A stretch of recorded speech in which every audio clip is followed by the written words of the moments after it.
Hello, আপনারা অনেকেই বলেছিলেন যে চুড়ির জন্য একটা ভিডিও দিই। তো আপনাদের রিকোয়েস্টে আজকের এই ভিডিওটা। আমি এই ভিডিওটাতে সম্পূর্ণ চুড়িটাই খুব স্পিড বাড়াবো না, স্পিড না বাড়িয়ে নর্মালি স্পিডেই রেখেছি আপনাদের বোঝার সুবিধার্থে। অবশ্যই আপনারা যারা হ্যান্ডমেড চুড়ি বানাতে চান কাপড় দিয়ে, তারা এই পুরো ভিডিওটা দেখতে পারেন। এই ভিডিওটা হচ্ছে আপনারা অনেকেই বলছেন যে পেইন্ট পারেন না, কিন্তু এই পেইন্টের চুড়িগুলো খুব ভাল লাগে।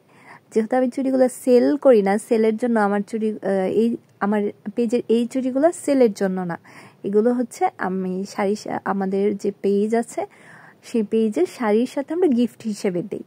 তো শাড়ির ভিডিওটা যেহেতু আপনারা টিউটোরিয়ালটা চেয়েছিলেন, তাই আপনাদের জন্যই আমি এই টিউটোরিয়ালটা বানিয়েছি। আপনারা পুরো টিউটোরিয়ালটা দেখবেন আশা করছি। অ্যান্ড এই পেইন্টটা খুবই নর্মাল একটা পেইন্ট। আপনারা হচ্ছে যে তুলি, অল্প একটু রং, যারা একটু রং তুলি পছন্দ করেন তাদের কাছে অবশ্যই একটা তুলি এবং একটু কালার থাকেই। তো চেষ্টা করবেন। আমি খুব ইজি একটা ডিজাইন করেছি, খুব ইজি। আপনার কাছে একটা তুলি হলেই হবে, অনেকগুলো তুলির প্রয়োজন নেই, একটা ছোট তুলি হলেই হবে। সেটা দিয়েই কিন্তু আপনি এই ডিজাইনটা করতে পারবেন, ঠিক আছে? তো কালার মিক্সিং সম্পর্কে, যে সবগুলো কালার তো খুঁজে পাই না দোকানে, তাহলে মাঝে মাঝে কোনো একটা কালার থাকে না, তখন আমি কালারটা কি কালার দিয়ে বানাতে পারবো সেটা নিয়ে আমি অন্য একটা ভিডিওতে ডিটেলস বলে দেওয়ার চেষ্টা করব। তো আজকের ভিডিওটা আমি হচ্ছে অনেকটা স্লো রেখেছি, অনেকটা মানে নর্মাল যেই ভাবে আমি ভিডিওটা করেছি সেভাবেই রাখার চেষ্টা করেছি। আপনারা সেই দেখে ভিডিওটা ইনশাল্লাহ আপনারা এই ভিডিওটা দেখে একটা হ্যান্ডমেড চুড়ি খুব ভালোভাবে বানাতে পারবেন। অবশ্যই কিন্তু আমার এই ভিডিওটা দেখে চুড়ি বানানোর পর আমাকে কিন্তু কমেন্টে চুড়ির ছবি অবশ্যই দিবেন।